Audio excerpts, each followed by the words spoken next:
The polished marble of the university's grand hall gleamed under 1,000 tiny lights, reflecting the shimmer of silk gowns and tailored suits.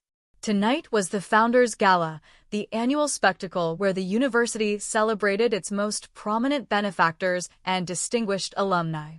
Amidst the hushed chatter and clinking of champagne flutes, Elias Thorne, the oldest groundskeeper, moved with practiced invisibility.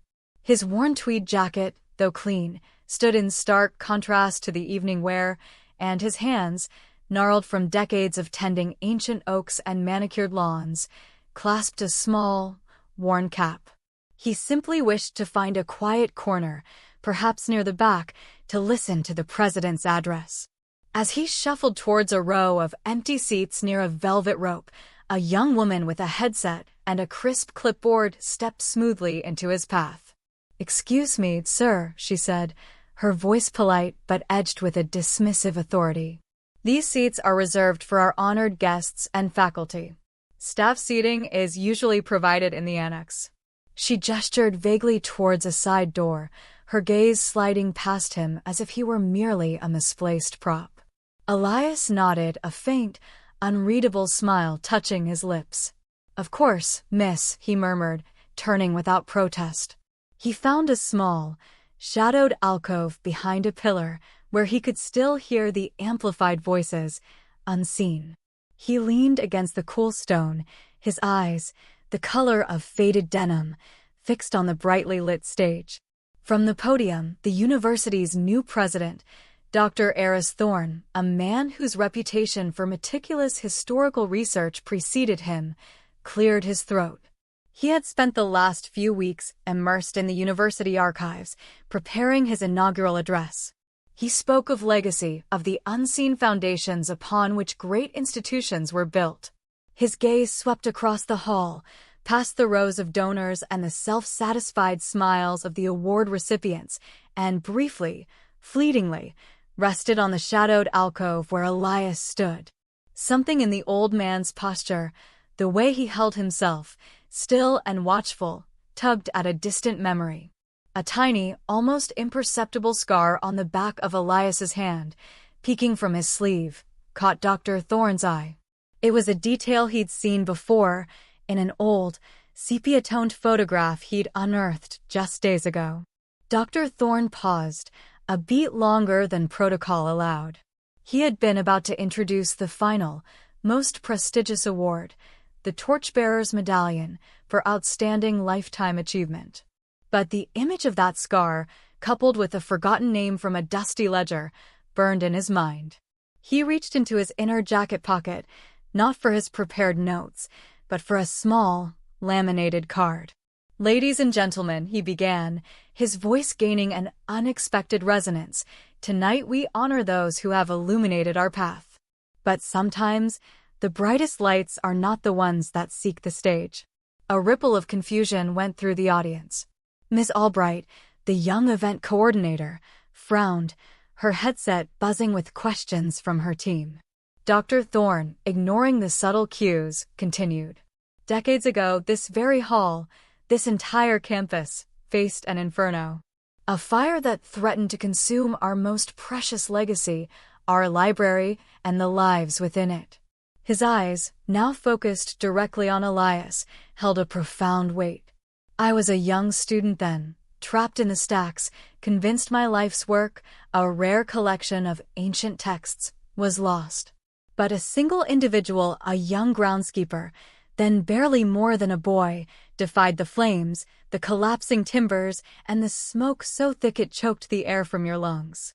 He held up the laminated card. He carried out armfuls of irreplaceable manuscripts, guided terrified students through the inferno, and when he thought all was lost, he returned for one last, desperate rescue. He saved not only the precious texts, but he saved a young, terrified student who would one day stand before you as your president. A collective gasp swept through the hall. Miss Albright's face, previously composed, paled as she stared at the figure by the pillar. The self-important award recipient in the front row shifted uncomfortably. This individual, Dr. Thorne's voice broke slightly, never sought recognition. He simply returned to his quiet work, tending the grounds as diligently as he had saved our history. He bore the scars, both visible and invisible, with silent dignity. He paused, then raised his voice, not in a shout, but in a command that cut through the silence. "Elias Thorne, will you please come forward?"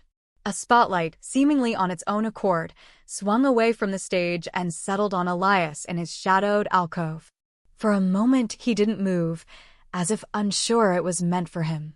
Then, slowly, deliberately, he pushed off the pillar. His steps were measured, unhurried, as he walked down the aisle, past the stunned faces of the guests, past the frozen, horrified expression on Ms. Albright's face. The rustle of silk and wool was replaced by a profound, reverent silence. No one clapped, not yet. The weight of their collective realization, their past oversight, hung heavy in the air. Elias reached the stage, his eyes meeting Dr. Thorne's. The president stepped down from the podium, took Elias's calloused hand in his, and squeezed it. "Thank you, Elias," he said, his voice thick with emotion. "Thank you for everything." Elias simply nodded, a faint, almost shy smile returning to his lips. He didn't speak. He didn't need to.